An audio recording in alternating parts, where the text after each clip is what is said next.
markii ugu horeysay gaalkacyo waxaa lagu qabtay bandhig buugaadka nabadda gaalkacyo kaas oo diiradda lagu saarayay nabad waarta oo ka hirgasha gobolka Mudug. Qabsoomidda munaasabadan waxaa lagu casuumay mas'uuliyiin meeqaam iyo maamuus weyn ku leh ummadda Soomaaliyeed dhexdeeda, qoraayaal, mas'uuliyiin ka tirsan dowladda federaalka Galmudug, Puntland, maamulada gobolka degmada, saraakiil ciidan iyo qaybaha kala duwan ee bulshada gobolkan. Furitaankii bandhig buugaadka nabadda gaalkacyo waxaa ujeedadiisa ka hadlay Maxamed Sheekh Saciid, gudoomiyaha madasha nabadda iyo isdhexgalka gobolka Mudug oo soo qaban qaabisay bandhig buugaadkan.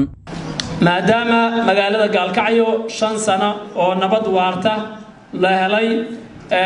ay marayso maanta meel fiican ayaa dhalinyaradu waxay go'aansadeen hadda kadib maadaama uu dhamaaday xilligii wacyigelinta iyo orodka iyo bulshada tagida iyo ay dhamaatay markaan kadib in laga fakaro ifintiye waaweyn oo muhiim ah oo sanadle magaalada gaalkacyo uga dhaca sanad kastana la iskaga waraysto hal sano kadib maxaan horumar oo gaarnay wax dibdhaca miyaa jira halkee baan higsanaynaa sanad kasta iskaga waraysto kulanka mada noocaas ayaa waxa kamid ah marka gaalkacyo Facebook Fair bandhig nabadeedka buugaagta gaalkacyo oo aan ugu talagalnay sanad kasta insha Allah taala inuu qabsoomo dhammaan ummadda Soomaaliyeed iyo maamulada Puntland iyo Galmudug inay ka soo wada qayb galaan sanad kastana la isweydiiyo wixii horumar ah iyo wax la higsanayo insha Allah taala ujeedooyinka laga leeyahay waa in lagu xoojiyo nabadda iyo isdhexgalka bulshada magaalada gaalkacyo iyo guud ahaan gobolka Mudug. sidoo kale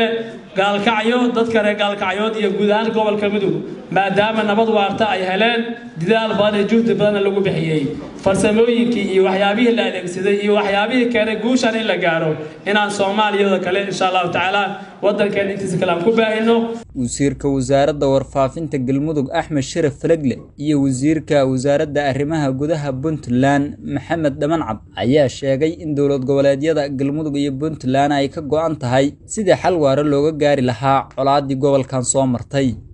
saaka xagee ayaynu taaganahay waxaynu taaganahay dhiiggeenu iska daadin jiray inaynu isku shubno waxaynu taaganahay deegaanadaynu kala riixan jiray inaynu wada difaacano waxaynu taaganahay horumarkeenu kala xaasidi jiray inaynu ku midaysanahay waxaynu taaganahay inaynu wada jirno oo gacnaha isaasan maantay waxaynu maraynaa kama gaari karno inaan qof walba oo ku lug lahaa arrintan u mahadceliyo laakiin maanta waxaynu maraynaa marxalad aynu ka fakarayno horumarka gobolkani inuu noqdo mid horseeda Soomaaliya oo dhan inay ku soo hirato ilaahay baa mahaddaas u sugnaatay in alle intii ka shaqaysana waxaan ilaahay uga baryaynaa intii dhibaatayna ilaahay u naxariisto inta nool ilaahay ugu daro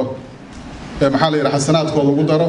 labadii maalin ee uu socday bandhig buugaadka nabadda gaalkacyo waxaa diiradda lagu saaray sidii bulshadu ay u heli lahayd mowduucyo ka hadlaya xal waara oo laga gaaro colaadii gobolkan soo martay tusaalena u noqoto Soomaaliya inteeda kale. waxaa loo baahan yahay ganacsiyo wadajira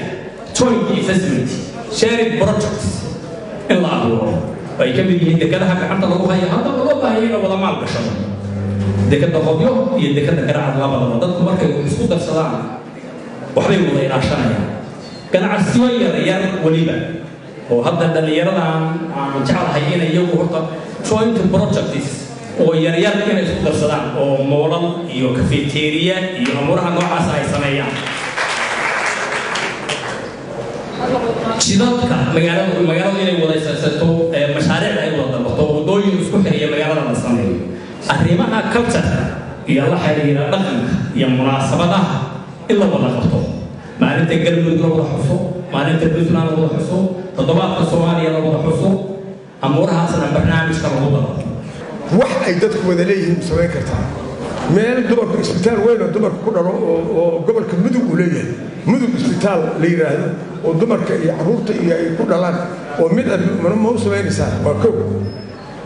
muxuu ahaa meel odayaasha dhaqanka isugu yimaadaan gole ay isugu yimaadaan ma u samaynaysaan oo nabadda looga hadlayo ma u samaynaysaan station iyo maxkamad ka dhaxaysa ma u samaynaysaan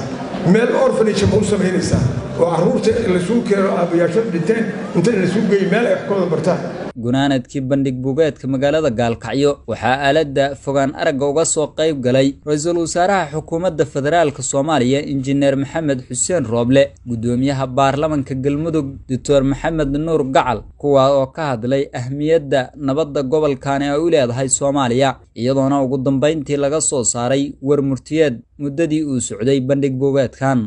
bandhig nabadeedka buugaagta Gaalkacyo waxa uu ku baaqayaa xoojinta iyo ilaalinta heshiisyada kala duwan ee dhex maray labada dhinac, iyadoo la tixgelinayo deris wanaagga, isdhexgalka bulshada, iskaashiga horumarinta amniga iyo dhaqaalaha. Sidoo kale waxa uu bandhigu si gaar ah u xoojinayaa taageerada iyo horumarinta ciidamada isku dhafka ah ee muddada ka shaqeynayay nabadda gobolka Mudug, sababna u ahaa inuu gobolka Mudug noqdo sida uu maanta yahay. Saadiq Siciid Nuur, raadiyaha iyo telefishinka Galmudug, Gaalkacyo.